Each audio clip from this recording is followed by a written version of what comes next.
morning, Miss Mary. Good morning, my friend. My name is Florence Sedi Prasetya. Good this morning will open material Tilat Country, Society and Civil Society. Okay, let's go. Material. Baiklah, karena materi saya pagi hari ini cukup banyak, maka saya akan mengambil poin-poinnya dari materi pada pagi hari ini. Kita langsung saja masuk ke materi. Yang pertama itu ada negara dan masyarakat. Dalam konteks ini, penulis akan membahas kontribusi pemikiran Durkheim tentang masyarakat, negara, dan hubungan antara keduanya. Di sini ada 4 mazhab yang akan saya jelaskan satu persatu. Yang pertama ada mazhab geografi dan lingkungan. Mazhab ini menguraikan bahwa masyarakat manusia tak terlepas dari tanah atau lingkungan tempat mereka berada.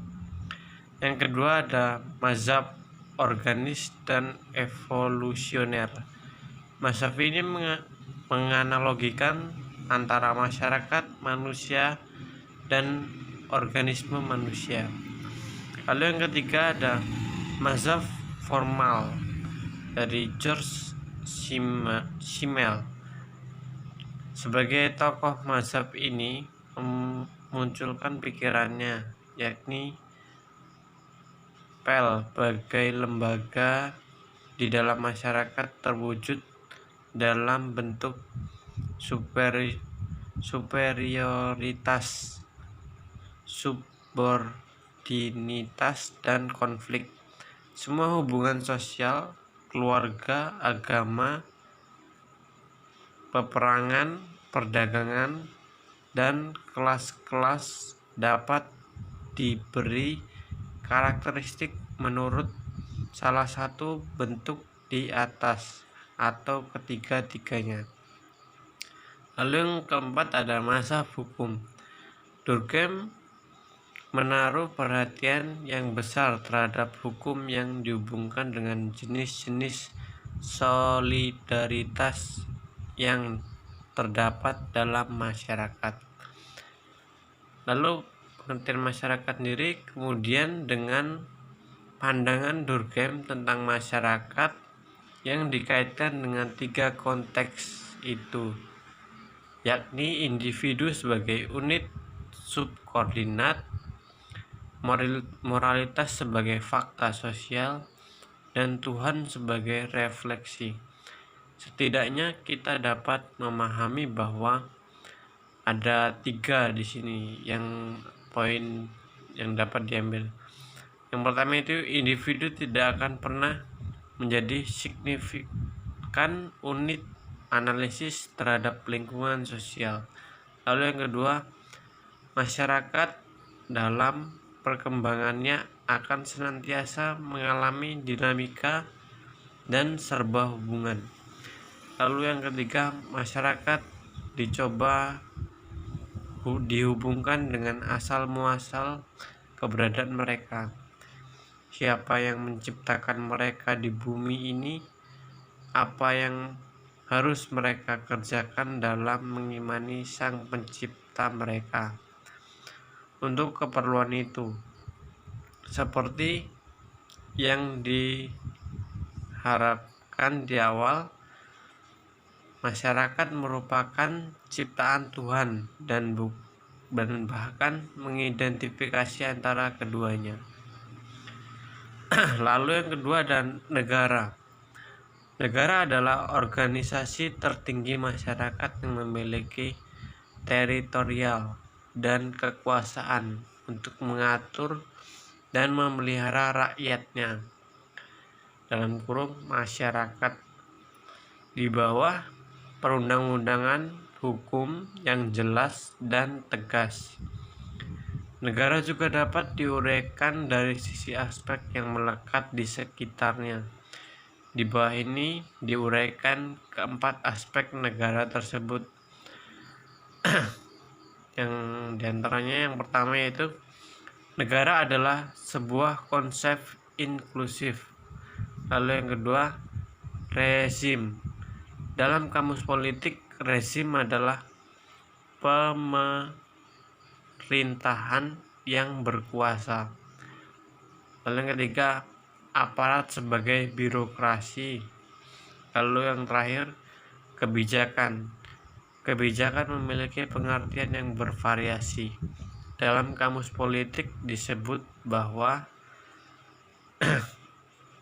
A adalah rangkaian konsep dan dasar rencana dalam pelaksanaan suatu pekerjaan, kepemimpinan dalam pemerintahan atau organisasi. Yang B, kebijakan juga diartikan sebagai pernyataan cita-cita, tujuan, prinsip, atau maksud sebagai garis pedoman dalam mencapai sasaran. Namun demikian, menurut penulis Durkheim, meskipun sebatas contoh atau sebutan saja dari fokus pemikirannya tentang negara, ia hanya memperhatikan 3 sisi, yakni 3 sisi itu diantaranya yang pertama konteks masyarakat, moralitas dan hukum. Lalu yang kedua sosialisme dan peran negara. Lalu yang ketiga negara, korporasi dan demokrasi langsung. Mengacu dari sekelumit paparan mengenai negara di awal, setidaknya ada 3 komponen yang menjadi analisis Durkheim. Komponen yang menjadi analisis Durkheim itu yang pertama, adanya otoritas yang dilimpahkan. Lalu yang kedua, dilimpahkannya untuk masyarakat yang tidak memiliki keanekaragaman struktural. Dan yang terakhir, diterapkan oleh pejabat tertentu. Menurut terminologi Durkheim, suatu masyarakat sedikit banyak adalah demokratis sepanjang ada komunikasi 2 arah antara negara dan tingkatan lain dalam masyarakat.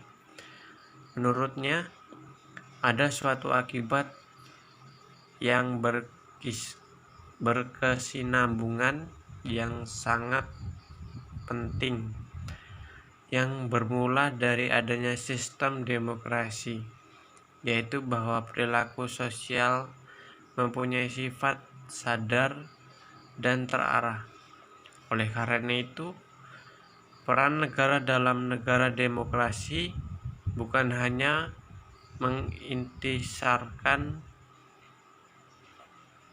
mengungkapkan pendapat serta perasaan-perasaan penduduk dengan cara terpencar dan tanpa direnung-renungkan atau unreflektif. Durkheim menyebut negara sebagai ego sosial, yaitu kesadaran, sedangkan kolektif secara keseluruhan sebagai pemikiran sosial, yaitu termasuk sekian banyak pemikiran, kebiasaan, cara-cara berpikir reflektif. Dengan demikian, negara sering menjadi sumber gagasan baru yang mengarahkan masyarakat sejauh mungkin. Lalu kita masuk ke bab 10, yaitu civil society. Nah, di wilayah ilmiah akademis, civil society baik dalam pengertian gerakan maupun dalam pengertian konsep menurut pandangan Fowles 1999 merupakan salah satu kunci isu atau permasalahan dalam sosiologi politik ketika dikaitkan dengan masalah kekuasaan dan negara. Untuk mengetahui konsep civil society yang telah berkembang sebelumnya, berikut ini adalah beberapa pemikiran civil society yang dikemukakan oleh para ilmuwan politik maupun ilmuwan sosiologi. Kita lihat dalam tabel, ada beberapa sosiolog yang mendefinisikan civil society, yaitu yang pertama Marcus Tullius Cicero. Dia mendefinisikan civil society merupakan masyarakat politik yang memiliki kode hukum sebagai dasar pengaturan hukum. Pengertian ini erat kaitannya dengan konsep warga Romawi yang hidup di kota-kota yang memiliki kode hukum ius civile sebagai ciri masyarakat beradab dibanding dengan warga di luar Romawi yang dianggap belum beradab. Lalu ada yang kedua, Alexis de Tocqueville. Dia mendefinisikan civil society dapat didefinisikan sebagai wilayah-wilayah kehidupan sosial yang terorganisasi dan bercirikan antara lain kesukarelaan, voluntary, kewaspadaan, self-generating, dan keswadayaan, self-supporting, kemandirian yang tinggi, berhadapan dengan negara, dan keterikatan dengan norma-norma atau nilai hukum yang diikuti oleh warganya. Lalu ada Adam Ferguson.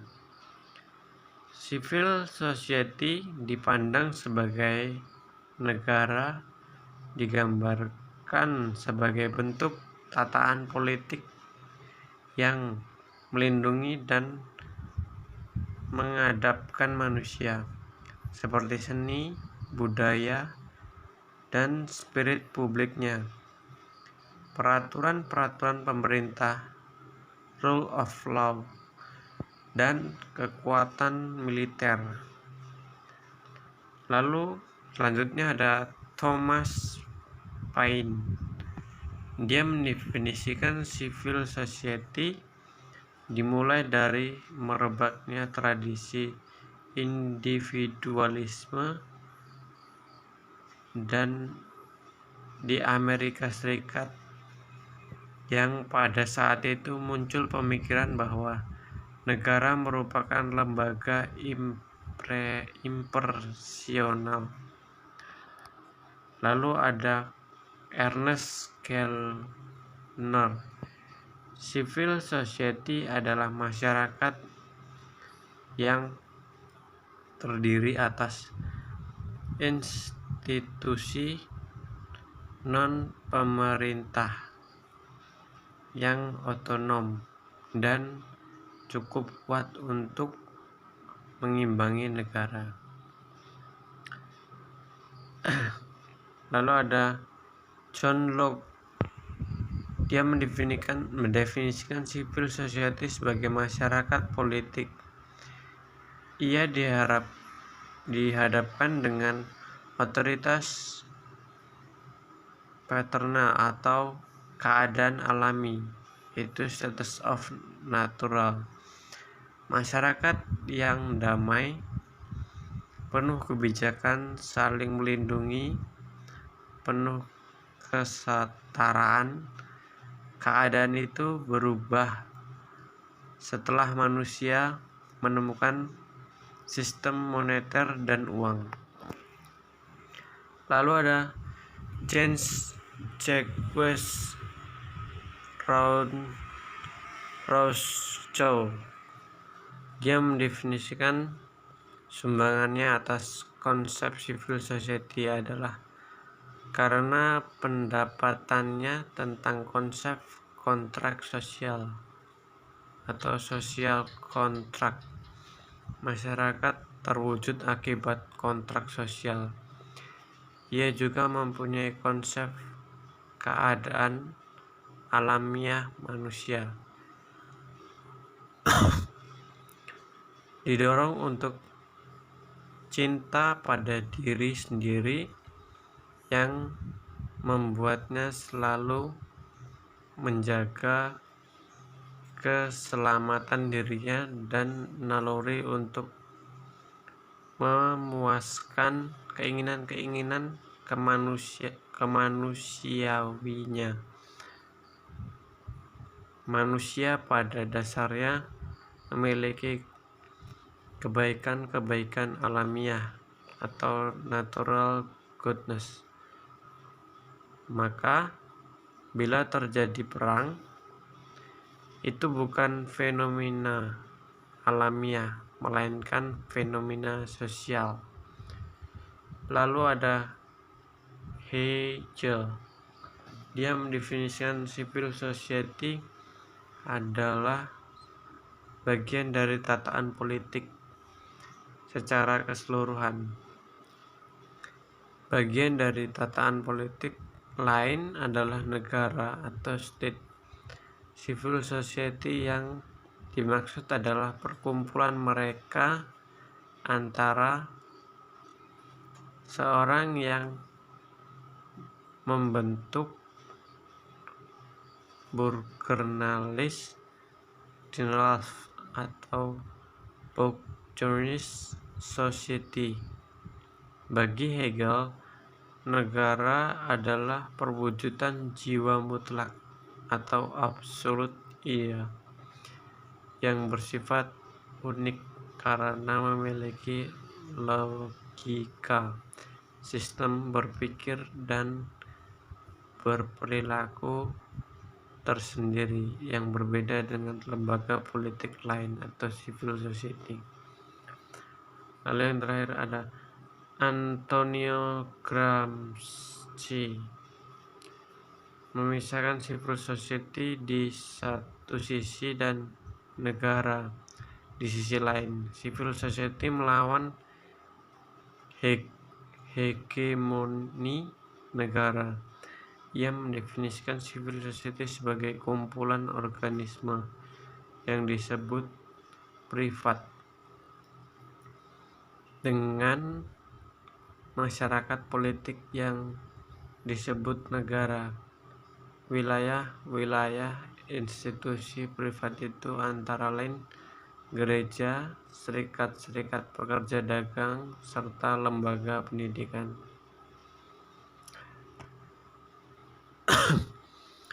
Berdasarkan pemikiran mengenai civil society di atas, Adi Suryadi Kula 1999 melihat setidaknya ada 4 perspektif dalam Amos J. Turner memandang civil society.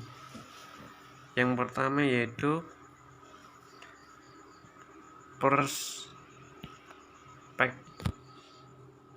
perspektif yang memandang hubungan masyarakat dan negara secara berhadapan secara diadik.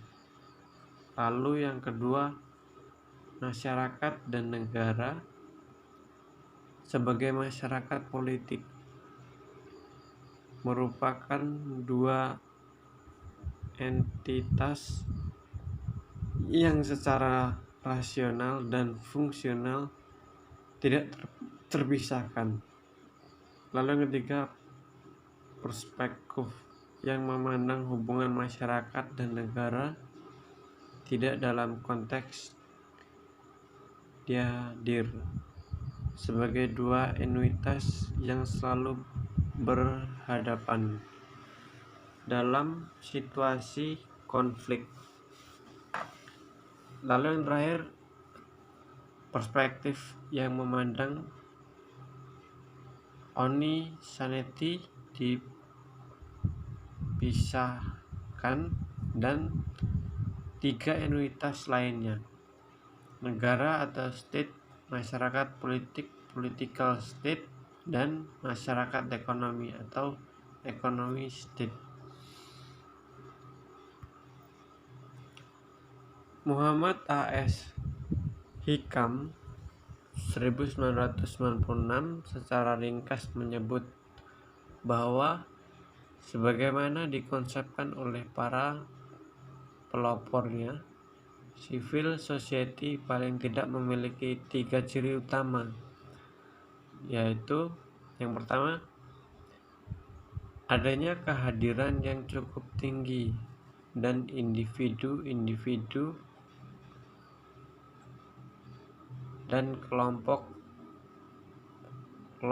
dalam masyarakat, terutama ketika berhadapan dengan negara. Lalu yang kedua, adanya ruang publik bebas sebagai wahana bagi keterlibatan politik atau political state secara aktif dan warga melalui wacana dan praktis yang berkaitan dengan kepentingan publik. Lalu yang terakhir, yang ketiga, adanya kemampuan untuk membatasi kekuasaan negara agar tidak intervensionis.